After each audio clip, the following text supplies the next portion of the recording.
1863. The American Civil War was raging, and the United States was deeply divided. For 2 years, the Union and Confederate armies had clashed in brutal battles, each side hoping to gain the upper hand. But in the summer of 1863, a turning point was about to unfold, one that would decide the fate of the war. This is the story of the Battle of Gettysburg, the deadliest battle ever fought on American soil. After winning the Battle of Chancellorsville in May 1863, Confederate General Robert Lee gained confidence and planned an invasion of the North. Lee aimed to strike a decisive blow in Pennsylvania, hoping to force the Union into negotiating peace. Meanwhile, the Union Army of the Potomac, under the command of General George Meade, was determined to stop him. Both armies unknowingly marched toward a small town in southern Pennsylvania, Gettysburg. On July 1, 1863, Confederate troops clashed with Union cavalry outside the town. The battle had begun.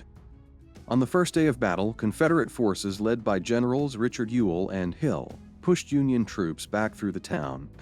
Outnumbered and outflanked, the Union forces retreated to high ground at Cemetery Hill, south of Gettysburg.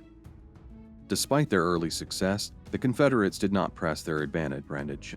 Lee hesitated, and this gave the Union time to dig in and fortify their positions. The stage was set for a brutal second day.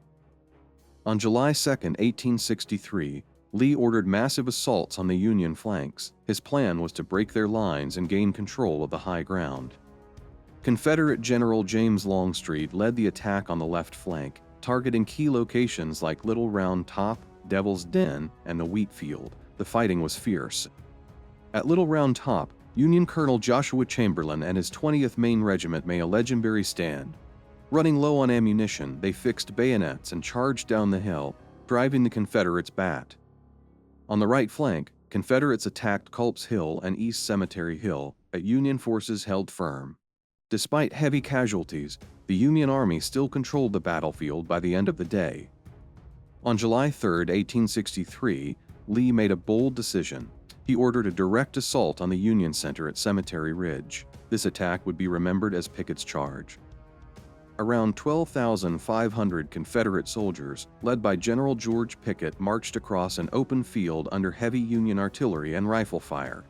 The attack was a disaster. Union forces devastated the advancing troops. Less than half of Pickett's men made it back. The Confederate army was shattered. Lee had no choice but to retreat. After 3 days of brutal combat, the Battle of Gettysburg was over. More than 50,000 soldiers were killed, wounded, or missing. It was the bloodiest battle of the American Civil War. Lee's army retreated back to Virginia. The Union had won a decisive victory, marking a turning point in the war. From this moment on, the Confederacy would never again invade the North.